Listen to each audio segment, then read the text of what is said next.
எல்லாருக்கும் வணக்கம். நான் ஸ்ரீலா பேசுகிறேன். சத்யேந்திரா இவங்களை பற்றி சொல்லணும்னு அவசியமே இல்லை. ரொம்ப ஒரு நல்ல ஃப்ரெண்ட். எனக்கு ரொம்ப வருஷமா எனக்கு தெரியும். ஒரு 10 இயர்ஸாக எனக்கு நல்ல பழக்கம் இருக்கு. ஸோ இவங்களோட சேனல் நேம் வந்து சத்யேந்திரா குடும்ப பற்றி நல்லா வந்து ஒரு நல்ல ஒரு ரிவ்யூன்னு சொல்ல முடியாது. அதுக்குள்ள இருக்கிற ப்ளஸ் அண்ட் மைனஸ் எல்லாத்தையுமே வந்து எடுத்து சொல்லக்கூடிய ஒரு பர்சனாக நான் பார்க்குறேன். ரொம்ப ஹாப்பியாக இருக்கு. ஏன்னா இன்னைக்கு ஒரு படம் வந்து ஃபர்ஸ்ட் ஆஃப் டாக்ல தான் வந்து மக்கள்கிட்ட போய் சேருது. அந்த மாதிரியான ஒரு நல்ல ஒரு ஜாப் எடுத்து பண்றது எனக்கு ரொம்ப ஹாப்பியா இருக்கு.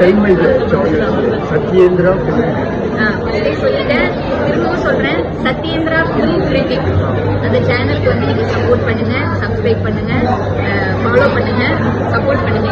தேங்க்யூ. ஷீலா எனக்கு 10 இயர்ஸ் ஆஃப் டுல்லெட்னு ஒரு படத்தில் ஆக்ட் பண்ணாங்க, மெயின் ரோல் பண்ணாங்க. இவங்களுக்கு ஒரு என்டர்டைனிங் ஃபிலிம்ஸ் அந்த மாதிரி கிடைக்கல. But acted in what is the film மலையாளத்தில் கும்பலாங்கி நைட்ல ஒரு நல்ல கேரக்டர் பண்ணாங்க. அதுக்கப்புறம் இப்போ ஷீலாக்குன்னு படங்கள் எழுதிட்டு இருக்காங்க. அந்த மாதிரி ஒரு 5-6 படம் வந்துச்சு. மோகன்ஜி படம் வந்துச்சு, இந்த படம் வந்துச்சு. அவர் பட வகையில பெரிய ஸ்டார் கிடையாது. அவர் இன்னும் கோட்டையெல்லாம் வாங்க மாட்டாங்க. பட் அவங்களுக்கு தமிழ் சினிமாவில் ஒரு நல்ல இடம் இருக்கு.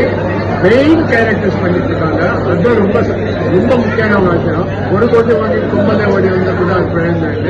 அந்த மாதிரி ஷீலா ஒரு 8 படம் முடிச்சிருக்கோம். 8 படம் முடிச்சிருக்காங்க. வேற லாங்குவேஜ்